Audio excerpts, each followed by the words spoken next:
Hello বন্ধুরা, মোহনার দিকের আরও একটি নতুন ব্লগে তোমাদেরকে অনেক অনেক স্বাগত। আর আজ আমি তোমাদের সাথে শেয়ার করছি মাছের মাথা দিয়ে পালং শাক আর কড়াইশুঁটির একটি রান্না। মাছের মাথা তো আমরা সব কিছুতে দিয়েই রান্না করি, মুগের ডাল, তারপরে কুমড়ো, বাঁধাকপি, যেরকমভাবে অনেকেই অনেক রকমভাবে করি আমরা।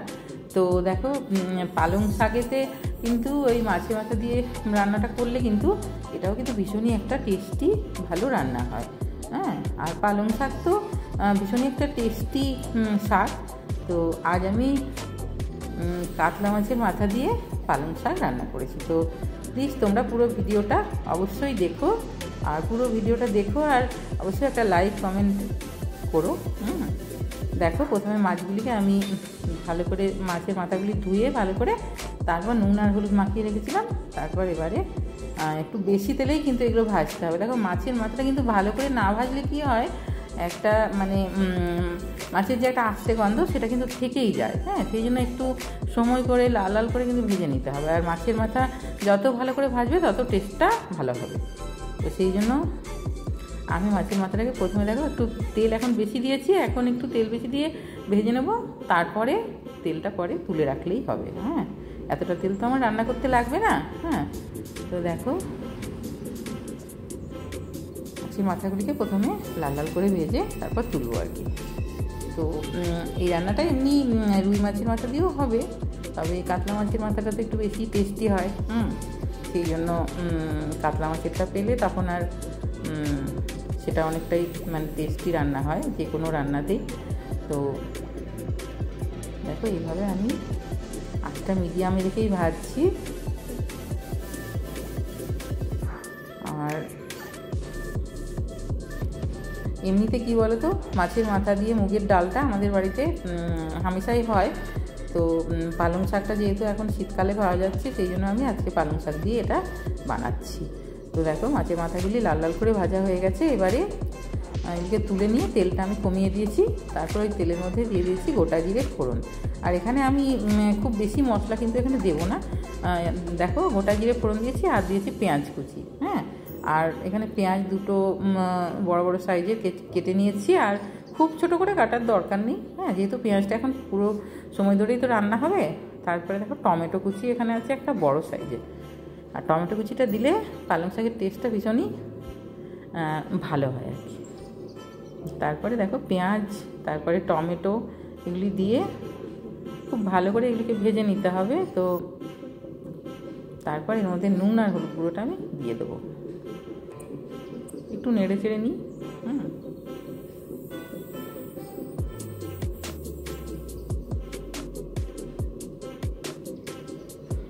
নুন আর হলুদ গুঁড়োটা দিয়ে দিচ্ছি। এমনিতে হলুদটা না দিলেও কোনো অসুবিধা নেই। হলুদটা তোমরা স্কিপ করতে পারো, যেহেতু এটা শাকের রান্না। কিন্তু শাকের সাথে যেহেতু আলু আছে, মটরশুঁটি আছে, মাছের মাথা আছে, সেই জন্য এখানে হলুদটা দিচ্ছি। তাহলে হলুদটা না দিলেও কোনো অসুবিধা নেই। তো এইভাবে দেখো, নুন আর হলুদ দিয়ে দিলে টমেটো আর পেঁয়াজগুলো অনেকটা ভাজা হয়ে যাবে। তাড়াতাড়ি ভাজা হয়ে যাবে। তো দেখো, একটু নেড়ে চেড়ে নিয়েছি। তারপর এর মধ্যে আমি মশলাটা দিয়ে দেবো। এখানে আদা রসুনের পেস্ট দিয়েছি, আর কোনো মশলা এখানে আমি দেবো না।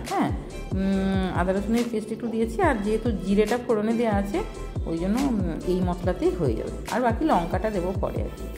তো দেখো, মশলাটা একটু কষানো হয়ে গেলে তারপরে এর মধ্যে আলু দুটো সেদ্ধ করা ছিল, সেগুলিকে আমি একটু কুচি কুচি করে কেটে রেখেছি, সেইটা দিয়ে দিচ্ছি। আর আলুটা এখানে সেদ্ধ দেওয়ার কারণ হচ্ছে কি, যেহেতু পালং শাকটা হতে তো বেশিক্ষণ লাগবে না, তাহলে কাঁচা আলু দিলে কি বলো তো, ওটার রান্না হতে অনেকটা সময় লেগে যাবে। সেই জন্য এখানে সেদ্ধ আলুটা ছোটো ছোটো করে টুকরো করে দিয়েছি। আর দিয়েছি এখানে কড়াইশুঁটি। আর শীতের কড়াইশুঁটি তো বললামই, সমস্ত রান্নাতেই এখন দেওয়া হয়, যেহেতু এখন ভীষণই অ্যাভেলেবেল। তো তারপরে এটা একটু ভালো করে নেড়ে চেড়ে তারপরে আমি পালং শাকটা দিয়ে দিচ্ছি। পালং শাকটা দিচ্ছি, আর কিছুটা পালং শাক আমি রাখছি, ওটা পরে দেবো। একেবারে সব পালং শাকটা দিলে কী হবে বলো তো, পালং শাকটা একেবারে পুরো গলে যাবে। তখন আর দেখতেও ভালো লাগবে না, আর খেতেও ভালো লাগবে না। সেই জন্য প্রথমে একটু পালং শাক দিয়ে আমি কিছুটা দিয়েছি, দিয়ে তারপরে আমি আলুর সাথে ভালো করে এটাকে রান্না করে নিচ্ছি। আলু টমেটো পেঁয়াজের সাথে দিয়ে তারপরে দেখো একটু বেশিক্ষণ ধরে রান্না করে নিতে হবে। আর এখানে কিন্তু কোনো জল কিন্তু পড়বে না, হ্যাঁ, যতক্ষণ রান্না হবে জল কিন্তু একটুও দেওয়া যাবে না, শুধু ওই শাকের জলেতেই এটা রান্না হবে। হ্যাঁ, এটা কিন্তু মাথায় রাখতে হবে, এই রান্নাটাতে জল দিয়ে দিলে টেস্টটা ভীষণই খারাপ হয়ে যায়। তারপরে দেখো মাছের মাথাগুলিকে আমি একটু একটু ভেঙে নিয়েছি, পুরোপুরি ভাঙা হয়নি। এবার এখানে কিছুটা নরম হয়ে গেলে তারপর ভেঙে দেবো খুন্তিতে করে। হ্যাঁ, তো আমি ভেঙে ভেঙে একটু দিয়েছি হাতে করে। আর এবারে মাছের মাথাটা দিয়ে দিচ্ছি, আর মাছের মাথাটা ওই শাকের সাথেই নরম হবে, জল এখানে দেওয়ার কোনো প্রয়োজন নেই। জল দিয়ে দিলেই কিন্তু শাকের তরকারিটার টেস্টটা নষ্ট হয়ে যাবে। হ্যাঁ, তো দেখো মাছের মাথাটা দিচ্ছি, দিয়ে এবার ভালো করে নেড়ে চেড়ে নেব।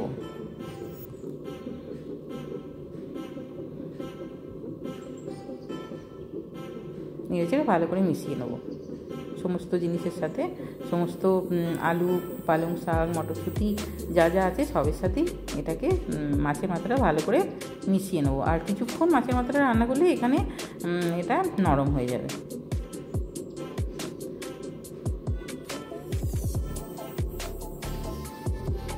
তারপরে দেখো কিছুক্ষণ রান্না করার পর তারপর আমি আর বাকি যে পালং শাকটা ছিল সেটা দিয়েছি, কারণ একই সাথে পালং শাকটা দিয়ে দিলে কী হবে বলো তো, ঠিকঠাক হবে না, তো সেই জন্য পরে দিয়েছি। আর একটুখানি পালং শাক ছিল সেটা দিয়ে তারপরে এটাকে খুব ভালো করে মিশিয়ে নিচ্ছি। তারপর এর মধ্যে দিয়ে দিলাম লঙ্কার গুঁড়ো, আর লঙ্কাটা যে যেরকম ঝাল খায় সে সেরকম দেবে। হ্যাঁ, শাকে আমি খুব একটা লঙ্কা দিতে চাই না, কিন্তু একটু না ঝাল ঝাল হলে কী বলতো, যেহেতু মাছের মাথা দিয়ে এটা হচ্ছে রান্নাটা, সেই জন্য ভালো লাগবে না। হ্যাঁ, তো একটু সামান্য ওই জন্য লঙ্কা দিয়েছি। দিয়ে তারপর এখানে একটু সামান্য কয়েক দানা চিনি দিলেই হবে, খুব বেশি এখানে চিনি দেওয়ার দরকার নেই। হ্যাঁ, একটু চিনির স্বাদটা না থাকলে না টেস্টটা আসবে না, সেই জন্য আমি খুবই কম, মানে হাফ চামচেরও কম একটু চিনি দিয়েছি। দিয়ে তারপর এটাকে নেড়ে চেড়ে শুকনো, এই যে দেখো এবার এটা রান্না হয়ে গেছে। হ্যাঁ, বেশিক্ষণ লাগে না রান্না হতে, যেহেতু পালং শাক তো ভীষণ সফট, আর মাছের মাথাটা হয়ে গেল পালং শাকের সাথে একদম নরম হয়ে গেছে। তারপরে দেখো আমি একটা প্লেটের মধ্যে ঢেলে নিয়েছি। ভীষণই টেস্টি একটা রান্না। আর এখানে কাতলা মাছের মাথা না হলে রুই মাছের মাথা দিয়েও বানানো যাবে। হ্যাঁ, কোনো অসুবিধা নেই। তো এইভাবে তোমরা অবশ্যই বাড়িতে বানিও, আর বাড়িতে সবাইকে রান্না করে খাইও, দেখবে সবাই খুব প্রশংসা করবে। হ্যাঁ, আর সবার ভীষণই এটা পছন্দ হবে। তো আর যদি আমার রেসিপিটি ভালো লাগে তাহলে অবশ্যই একটা লাইক দিও, কমেন্ট করো, আর আমার চ্যানেলে নতুন বন্ধু হয়ে থাকলে আমার চ্যানেলটা প্লিজ সাবস্ক্রাইব করে দিও। সবাই খুব ভালো থাকবে, দেখা হবে আরও একটি নতুন ব্লগে। বাই।